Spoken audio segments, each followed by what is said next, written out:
I've got a longer subtitle down here, a flux-based framework for physically consistent hard constraints in machine learning models. And I'll be talking about an atmospheric chemistry example and a few other applications. And also just the general framework, which I think is generalizable to many other potential machine learning applications. So before I dive into it, I just want to say it takes a village to raise good research, and I want to acknowledge my mentor on this project, Tony Wexler at UC Davis, and he was a fantastic collaborator. I've since moved to University of Southern California, where I'm in Sam Silva's group, who Sam gave a LEAP talk last year. And I want to acknowledge my group members who let me test all these slides on them yesterday, and have been just a fantastic team to work with. So what I want to talk about today is scientists know a lot about the Earth system, and there's a lot of data out there. We can apply machine learning tools to analyze, to learn more about the Earth system. Connect those. So the work that I'll be talking about today embeds domain knowledge into machine learning models of air quality. And I think this is extendable and generalizable to most geoscientific processes. Today, I'll set up the framework and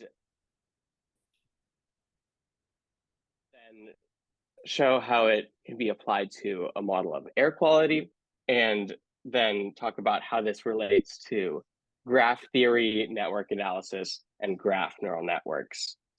And the motivation here is we can embed scientific knowledge fundamentals into these new emerging machine learning tools, and that'll ultimately make them more scientifically trustworthy and interpretable. So this is how we can do it. We can embed these machine learning tools with domain knowledge. I've thought a lot about hard constraints. There are also soft ways to do it via the loss function, but we can encourage or strictly enforce physical consistency. There's been a lot of work on this in the climate. I'm going to present a non-exhaustive list. So if you've done a project similar to this and don't see your work there, email it to me.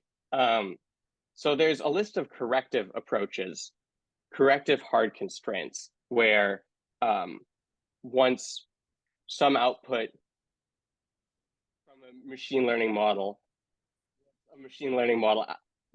generates some output, that output is then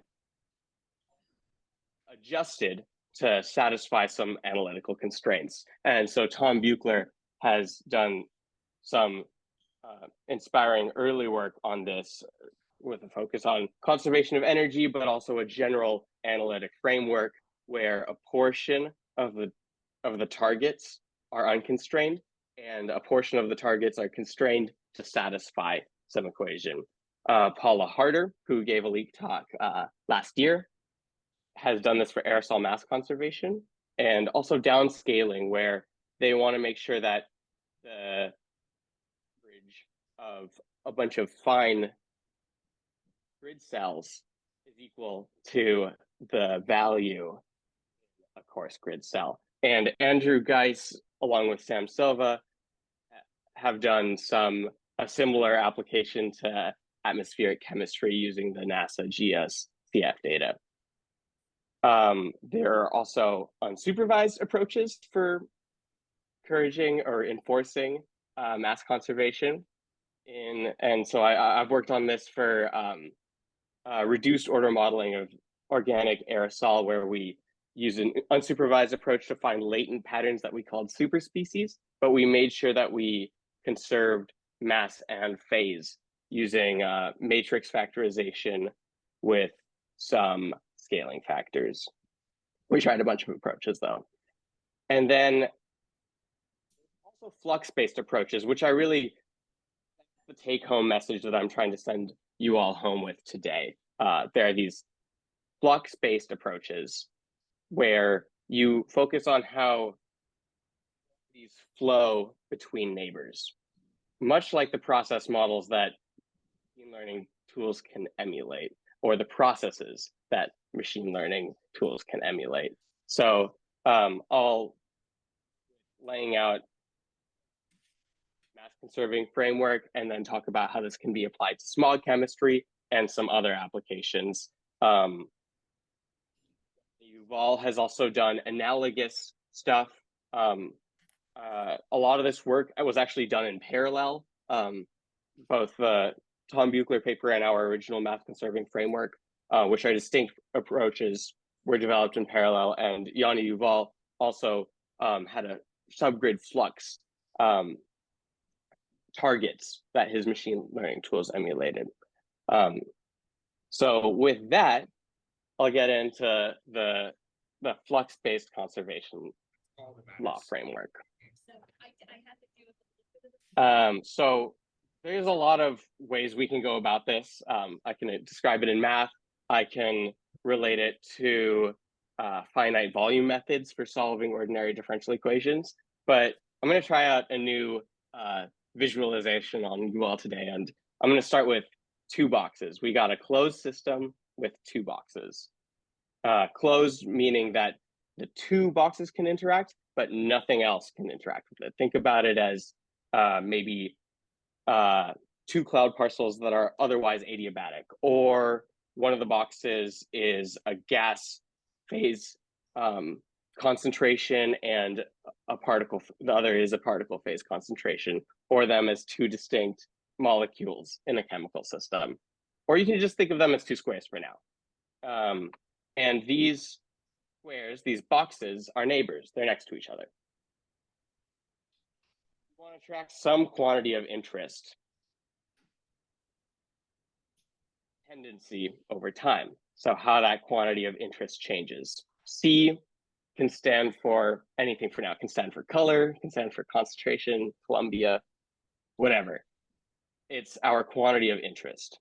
And so in a process-based model, that's often based on these first principles, whether it's momentum conservation, the continuity equation, conserved quantities will flow between these neighbors in a balanced manner, right? We'll have these fluxes. So the process-based model moves forward in time.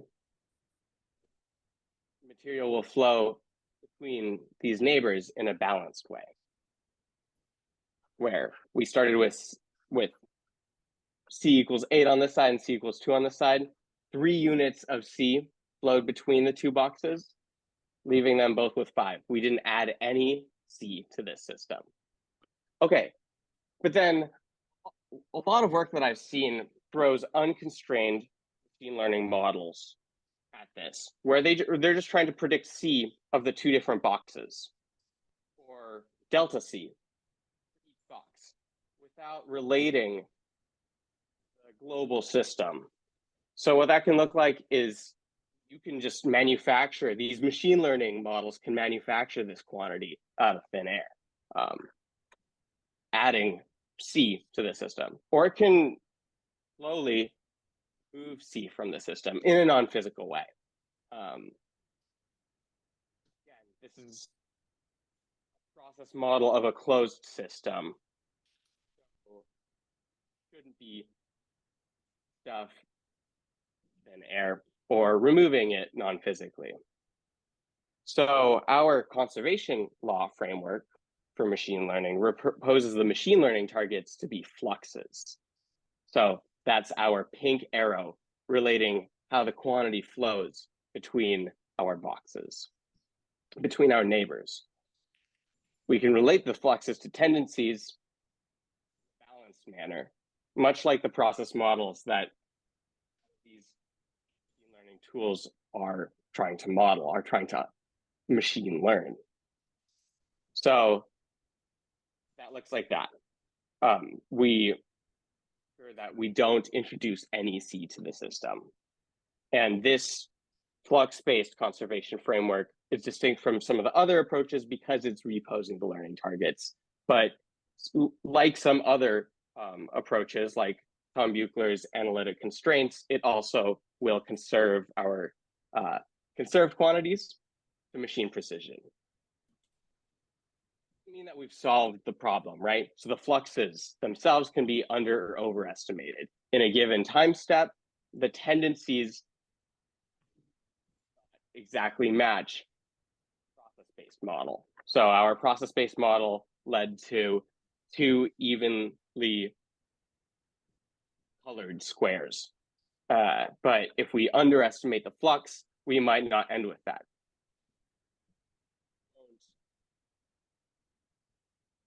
The conservation principle that we're trying to adhere to. So what this looks like mathematically, and I'll just skip pretty quickly through the math, but we can formulate the relationship between tendencies and fluxes via some sort of matrix, A, often. And so A relates the temporal change of C to R, the instantaneous fluxes. And this is all you need if you're wanting to use the conserving framework, flux framework for a neural ODE. Obin, does somebody have a question? Yeah. Yes. Well, sorry to interrupt you, but I think we noticed this on our end too. But could you try removing your earphones, because what happens is, I think, whenever the pitch drops, it's unable to pick up your voice, and so it feels like we miss a few seconds of audio. But I think it's just something to do maybe with just how Apple designs its headphones or something. Oh, thanks. 1 second. Let me. I think it's a cadence thing.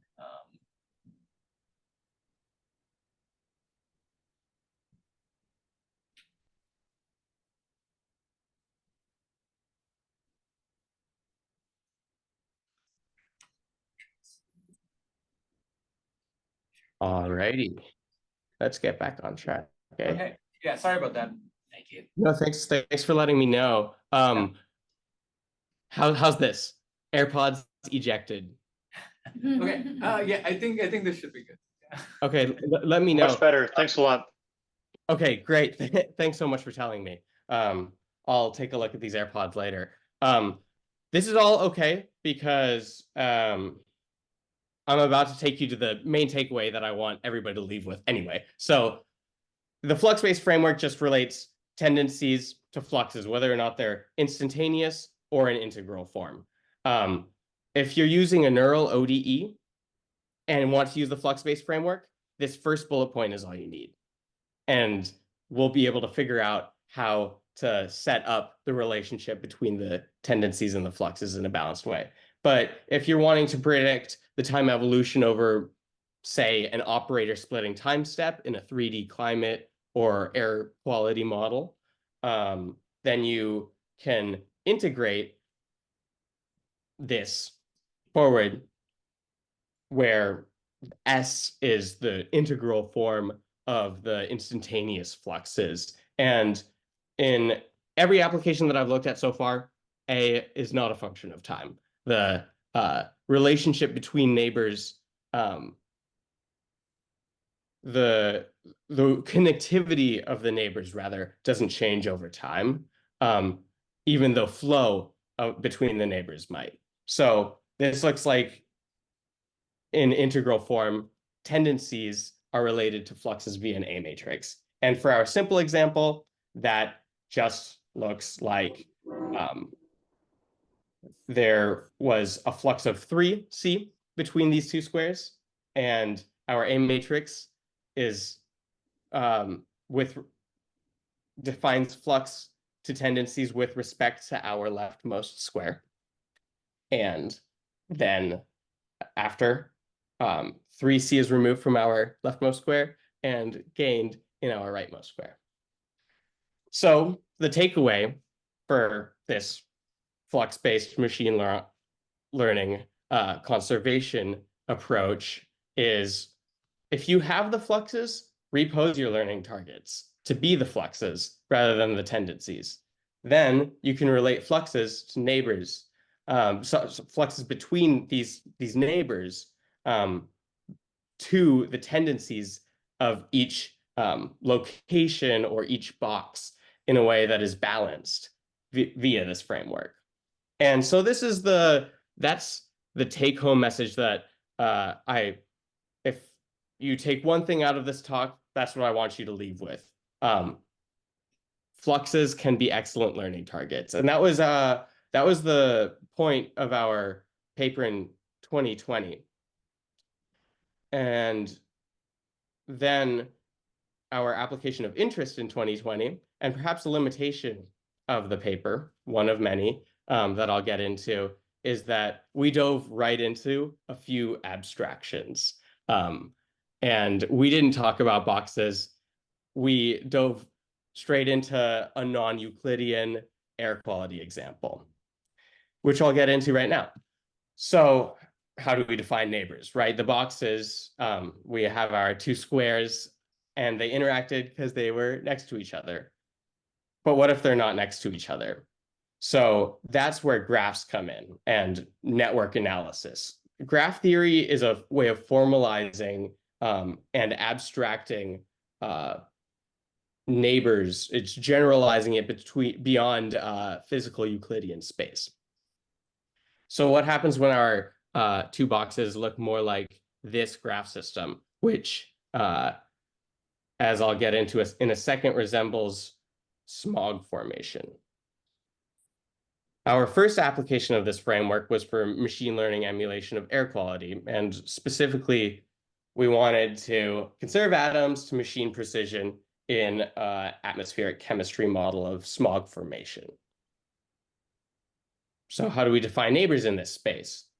And we need a new definition of locality. So that's where graph theory comes in. And Sam Silva had a very interesting way of looking at this using the species reaction graph that relates species as individual nodes to reactions, which are a distinct set of nodes in a bipartite species reaction graph framework.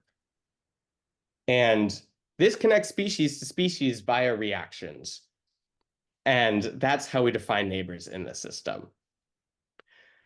I want to talk about the smog air quality model briefly, that it's represented as a graph on the left, and on the right is a system of reactions, depending on how you want to think about it. But what it does is it models how it has NOx chemistry that cycles to produce ozone in the presence of volatile organic compounds. In our case, it was formaldehyde. So as this system progresses, ozone can be formed. It can also be destroyed, depending on the kinetic and meteorological conditions. But this was our baseline model that we wanted to constrain a machine learning emulator to respect the fundamental carbon and nitrogen atom conservation that the process-based model had built into it. And this little photochemical mechanism that I wrote in Julia, I want to acknowledge Mike Kleeman for giving me a Fortran model a while back, it's surprisingly become this hello world for a few data science applications in air quality. And authors of these papers have made some nicer visuals of the graph network than I have. So a paper that I actually found this week shows it like this. This is the same photochemical system of smog formation, shown as a directed unipartite hypermultigraph. And there are other ways, there are loads of ways to represent the atmospheric chemical system as a graph. Specific architecture is useful in the mass-conserving framework, and that's as a directed bipartite species reaction graph, like I mentioned, where species and reactions are distinct nodes. So the graph as the mass-conserving framework, how does this relate back to the mass-conserving framework? Well, we have our tendencies related to fluxes. And in this case, the relation is A, it's the biadjacency matrix. It's the weighted incidence matrix of the species reaction graph. So the tendencies have become species chemical concentration changes. And S is the flux vector. In this case, that's the integrated reaction rates. And A looks like this. It's a sparse matrix specifying the graph locality of the chemical mechanism. Chemists, if there are any chemists in the room or online, that is often called the stoichiometric matrix. But it's the biadjacency matrix that specifies how the reaction nodes are related to the species nodes. And a little bit about this matrix, a few other fun facts. It's rank deficient, and it's sparse and rank deficient. There's no easy way to invert it, which became a problem and a limitation of our first paper that we were stuck on for a while. Because fluxes, our S values, aren't standard output for chemical mechanisms. So for forward Euler integration in the Julia photochemistry mechanism that I wrote, we added functionality to output these fluxes, much like Yanni Yuval did for subgrid fluxes in their 2021 paper. But these fluxes are not standard output and actually quite difficult to get from standard stiff solvers. And moreover, we can't just invert A to get from the tendencies fluxes to then train our machine learning models on, because A, in our case, is rank deficient, underdetermined. So it becomes a hard inverse problem. And in our first paper, we tried a few different projection methods to estimate fluxes from tendencies, but they led to negative forward fluxes, which in the specific example for atmospheric chemistry was nonphysical. Some of these reactions can only happen in the forward direction. So we were kind of at a quandary. And how do we get around this for atmospheric chemistry? Well, then after reading Tom Buechler's analytic constraints paper, I realized that we can embed our flux-based framework directly into the last layer of a neural network. So when we do that, the tendencies can be set as the targets,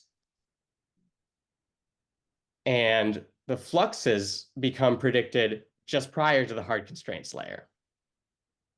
And the weights of the hard constraints layer contain the graphical structure of the chemical mechanism.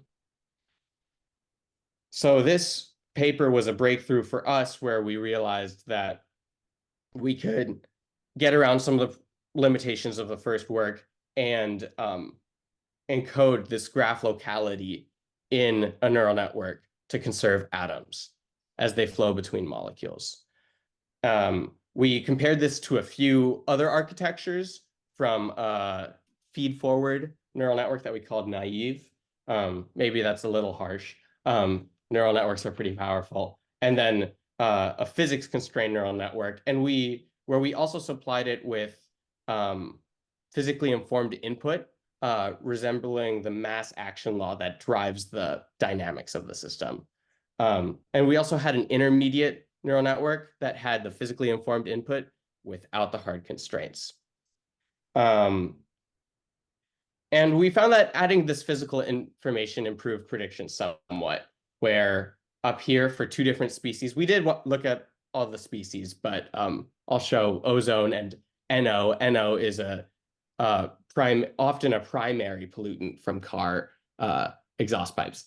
And the Open, I have a question. adding, yeah, go for it.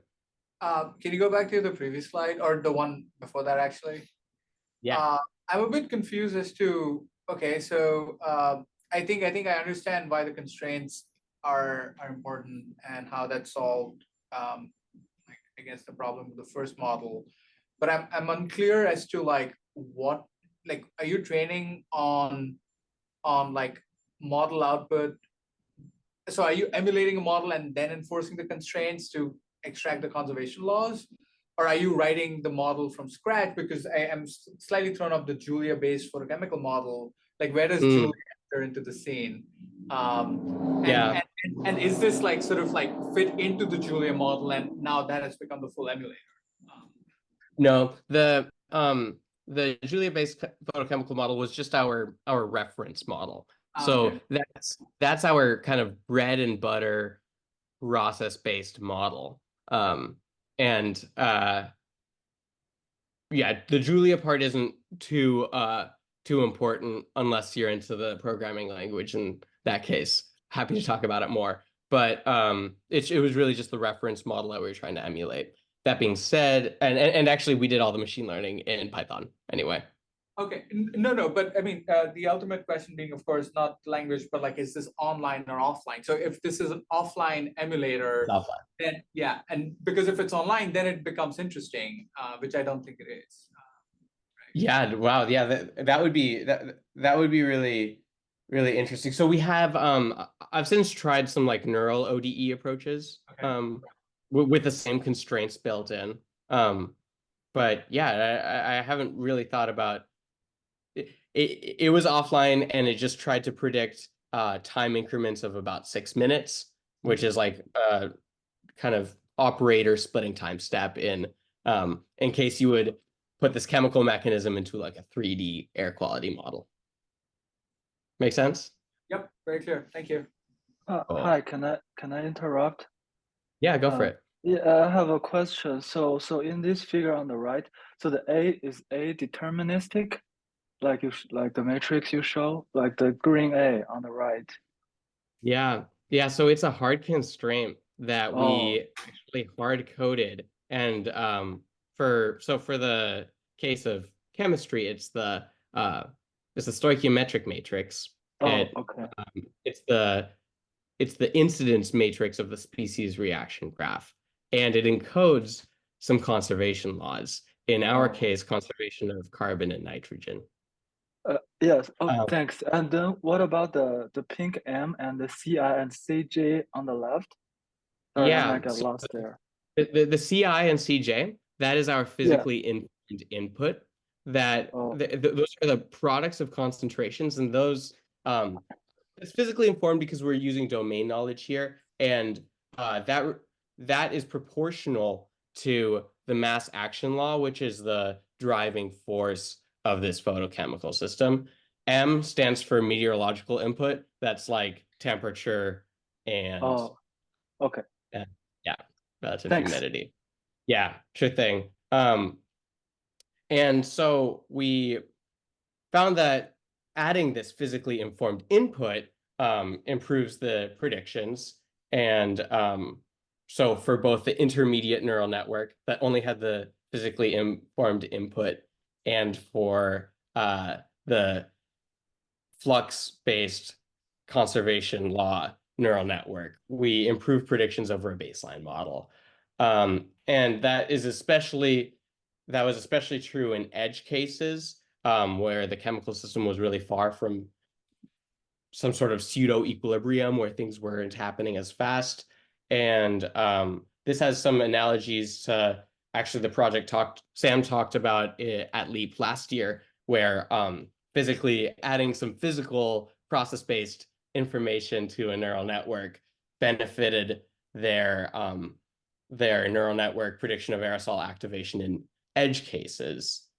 Um, But moving onward, this framework didn't work for all species, and the main failure point of this for the air quality machine learning neural network was that we failed to predict the concentration of OH.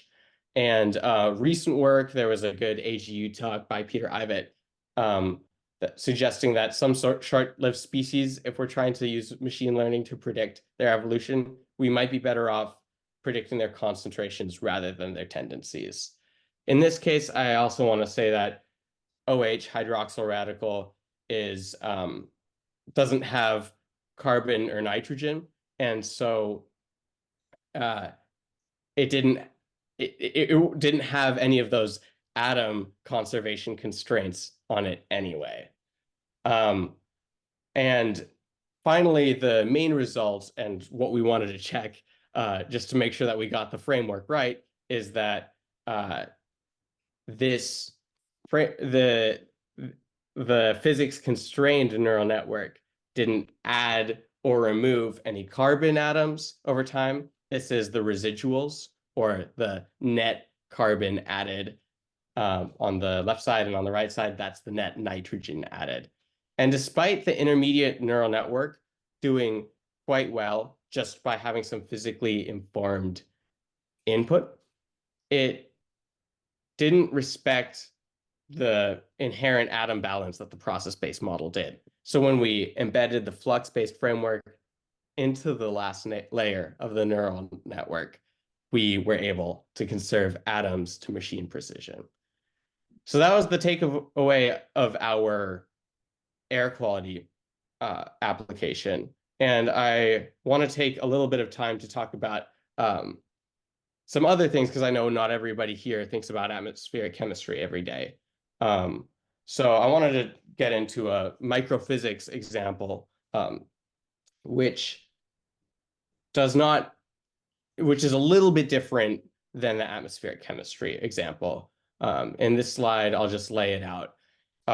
So let's say that you wanted to make a machine learned emulator of evaporation and condensation of aerosol species. It could be a system of aerosol species, or it could be a single aerosol species. Let's think about a single aerosol species in maybe a discretized bin or sectional model, depending on if you're a cloud or an aerosol modeler. And so the Sylvester Erebus in his LEAP talk last month talked about, or 2 months ago, talked about the mosaic aerosol microphysics scheme, or microphysics and thermodynamics, and it discretizes the radius space, which leads us to a system of stiff ordinary differential equations. Here's some math where describing how the concentration of aerosol species in each size bin changes, and the concentration of gas phase species in changes as a function of both gas phase and aerosol phase concentrations. And this is a mass transfer problem that governs the microphysical interactions of condensation and evaporation. If we wanted to vectorize this ODE system, it looks a little something like this, where A1 looks like that. And so if you made it to Appendix A of the 2022 paper, thanks for reading. If you made it, if you didn't, but you made it to this part of the talk, also thanks for listening, because this is showing that the framework is a little bit more generalizable, and it doesn't just apply to air quality or smog formation. It also has other potential applications. One thing I'd like to say about this matrix here, it's also sparse, just like the biadjacency matrix for the smog chemistry example, but it's actually overdetermined, which means that if you didn't have fluxes, but you had tendencies, from a reference model that you wanted to emulate, you could use a pseudo inverse to left pseudo inverse to invert this matrix to get a unique set of fluxes from the tendencies alone. So you wouldn't have to dig for the fluxes, and you could use the mass conserving framework in its original form, not the directly embedded into a neural network form. I also want to briefly talk about some other applications of the flux-based framework, which I'm excited to see has been taken up. Mono Park over at University of Illinois is working on using it to make sure that advective transport in the atmosphere, when winds blow stuff around, you don't create mass in new grid cells. It just gets moved around the system. And if you want to learn more about this, Mono gave an excellent talk at Journal Club that I, along with Makoto Cope and some other people, host called SLAC, Statistical Learning in Atmospheric Chemistry. The advective transport A matrix looks a lot more like our two squares here, because it's relating flow of property of interest, in this case, a concentration of some particulate matter between grid cells on a regular grid. So you can really think of the flux-based framework for advective transport as a bunch of these squares, and learning the fluxes at the boundaries of our grid cells. This framework has also been extended to other chemistry applications, so where they embed the stoichiometry, the graph locality of the chemical mechanism, into a neural network to learn some kinetic parameters. What's driving the process? This has also been applied to evolution of organic aerosol over the Amazon last year. And I would be curious, well, I've got a few more slides, but if you have any ideas about how you could apply this framework to your research, I'm game to talk about it. So I have a few more slides, and I'd just like to touch on some other topics on conservation laws, hard constraints, and machine learning. So outside of the flux-based framework, you can also enforce hard constraints, in this case, mass conservation in unsupervised learning. So in a previous project that I put out last year, we had a pretty complex organic aerosol model that was used in that the Lotus Euros transport model wanted to use, because it had a realistic description of how organic aerosol ages and evolves in the atmosphere. And it's called a volatility basis set, and is similar to a bin or sectional model, but instead of discretizing over radius bins, you discretize over volatility, saturation, vapor concentration of species, and you lump mass into these different volatility bins.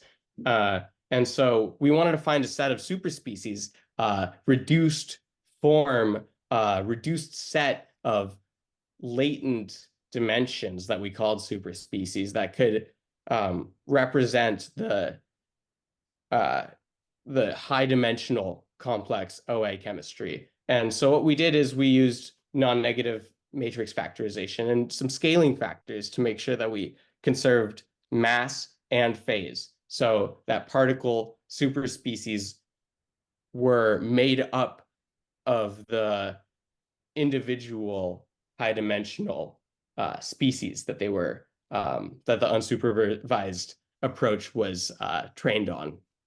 And so all that to say that we use that to compress the high dimensional space down to superspecies in a way that conserved mass, and then we transported these reduced form superspecies to speed up the advection operator and facilitate using a more realistic organic aerosol scheme in a chemical transport model, in an air quality model that is used in air quality forecasts for Europe. So that's an example of how unsupervised learning can have hard constraints.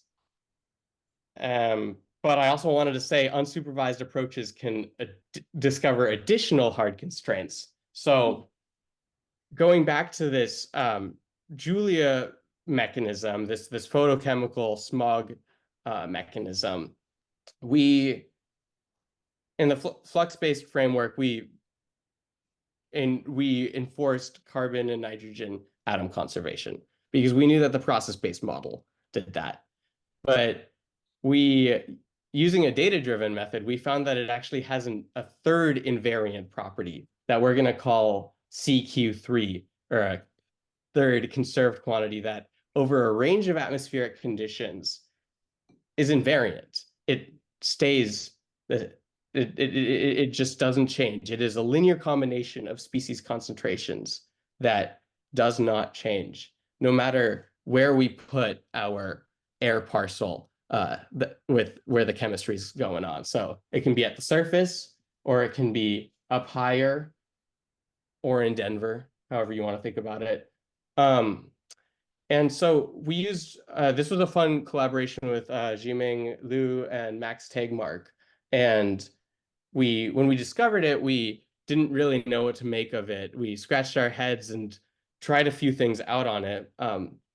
But this is kind of a success story in terms of scientific communication. We put out the paper, and then earlier this week, I saw that there was an answer to it. And on arXiv, somebody has explained this invariant property that we discovered using a data-driven method. And they have a physical explanation for it that checks out, that makes a lot of sense. And that's Alex Blockhouse's paper, and they have a nice diagram of the chemical system where they explain what this co-production law, as they call it, is and how it arises. So this is my last slide, and I want to end on some takeaways. So this conservation law framework leverages domain knowledge as a hard constraint to ensure physical consistency in machine learning models, and that's within machine precision. This is a flux-based framework distinct from other strict constraint approaches, and it relates fluxes between neighbors to tendencies by embedding the graph locality of the neighbors into neural networks. By embedding these fundamental process, the same fundamental balances that the process models use into machine learning, we can conserve our quantities of interest to machine precision in the same way that the fundamental balances do, rather than trying to satisfy some global constraint. We instead use the exact same balances that the process models are. And so, oops,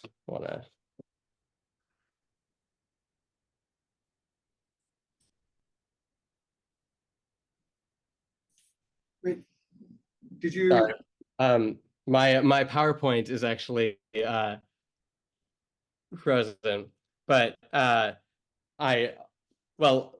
the other stuff loads, I just want to say the embedding the graph locality into neural networks means that we don't need to machine learn the fluxes. We don't need those as learning targets. We can train them on tendencies, which are more readily available.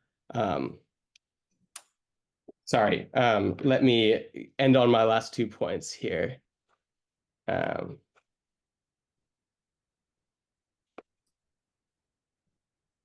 Oh.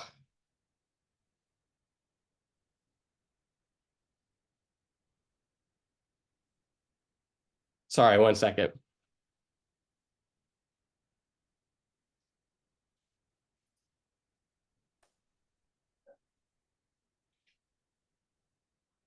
Um,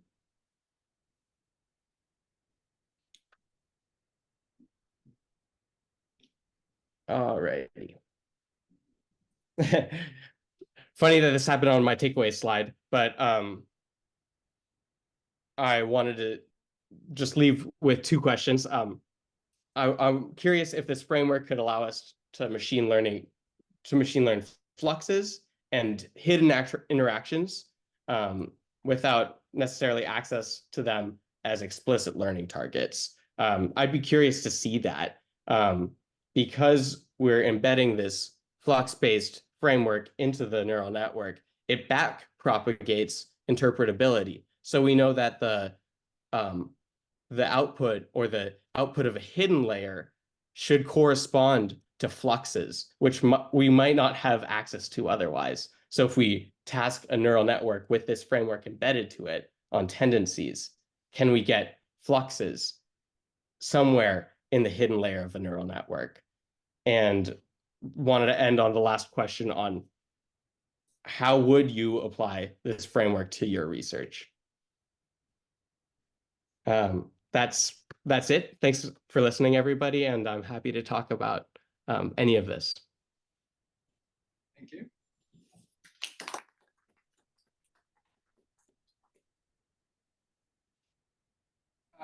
Any questions in the room? So how important is here this CI/CJ as an extra input? And would you get similar results if you would leave it out? Yeah, that's the kind of the fourth quadrant that we didn't look at in the paper, at least. I think it's pretty. It was clearly pretty important. If you want me to go back, it led to improvements in predictions. We didn't try just the physical constraints without the physics informed constraints.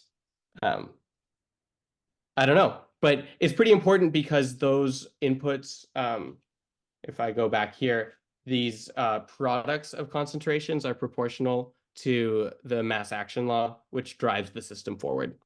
So I'd say they're pretty important just using domain knowledge.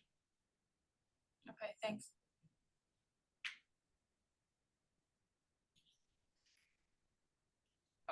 Questions online, or feel free to unmute yourself and jump in. I had a quick question, if you can hear me. Yeah, I can hear you. Okay. I was just curious, as a Julia or myself, why do you use your model in Julia and then do all the machine learning in Python instead of just using Julia? Yeah, I started it. Yeah, good question. I'm not sure if Flux .jl or packages were out when I was first trying to do this in 2019. Got it. I don't have a good reason. It was just Python had a few good contenders for libraries, and Julia didn't necessarily. Got it. Thanks. It's come a long way, of course.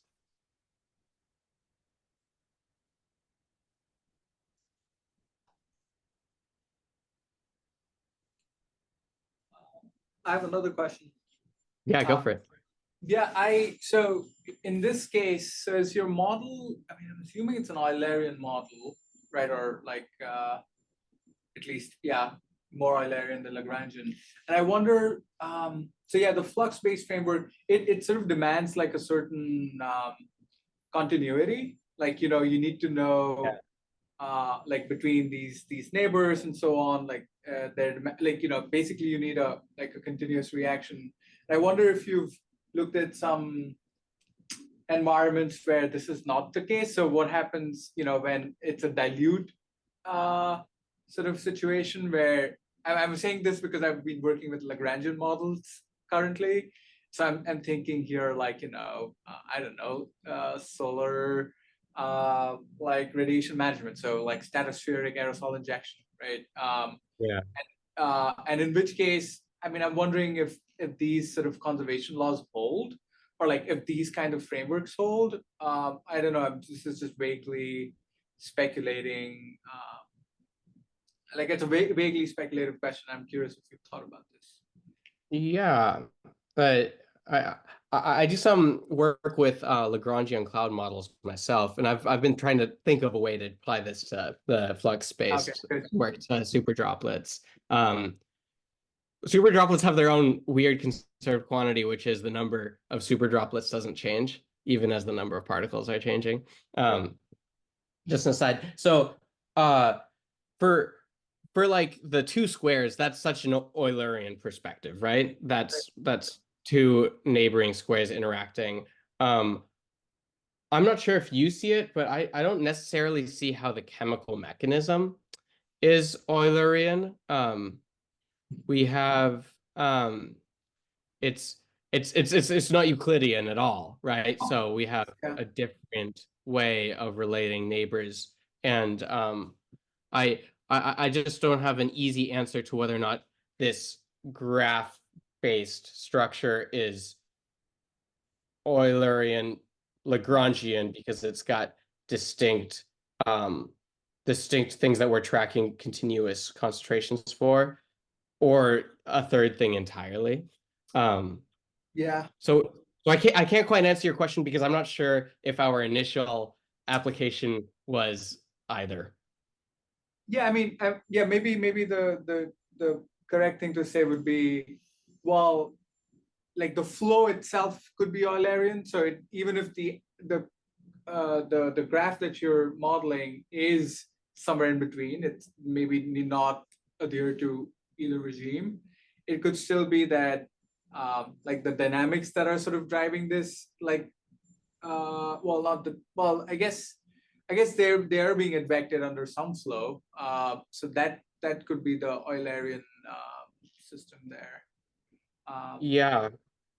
It could be applied to, let's say we had a bunch of like little Lagrangian parcels or whatever floating around these squares. So we have like, some sort of Eulerian Lagrangian interaction here.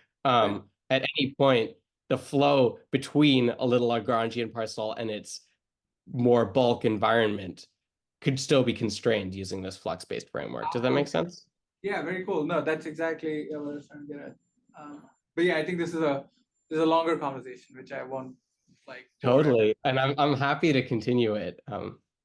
Definitely. Especially about the super droplets. Yeah, we've been thinking about that too. I'm curious what you think of what's a good approach. Yeah, I don't have a great answer for using an approach like the flux-based approach for super droplets yet. But it's certainly interesting to think about it. Yeah, I'm happy to talk about this more offline. Yep. I mean online, but like offline this conversation. Oh yeah. True. Okay. There's a question in the chat from Makoto. Alrighty. Makoto, you still there? You want to just ask it?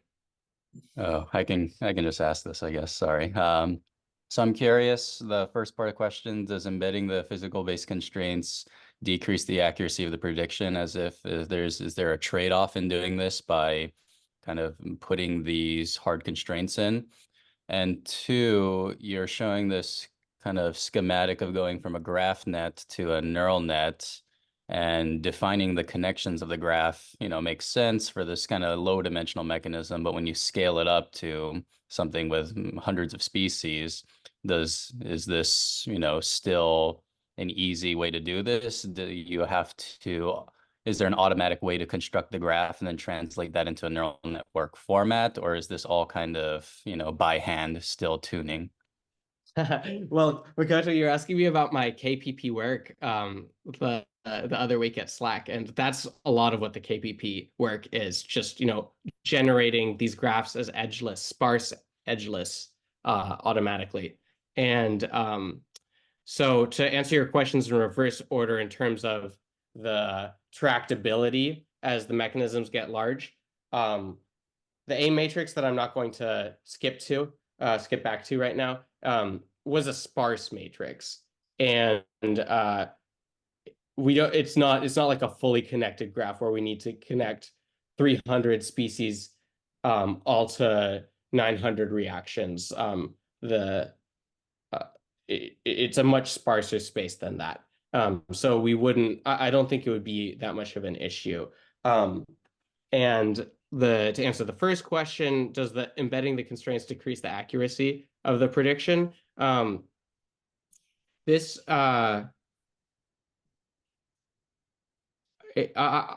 not sure, because we added two things at the same time, and we didn't do the earlier question. Did we just try embedding the hard constraints without the physically informed input? And we did not do that in the paper. So that would be something to explore. That being said, those hard constraints, they're not kind of global hard constraints where you just unconstrain some of the input and then hard constrain others to satisfy a global constraint. It specifies how each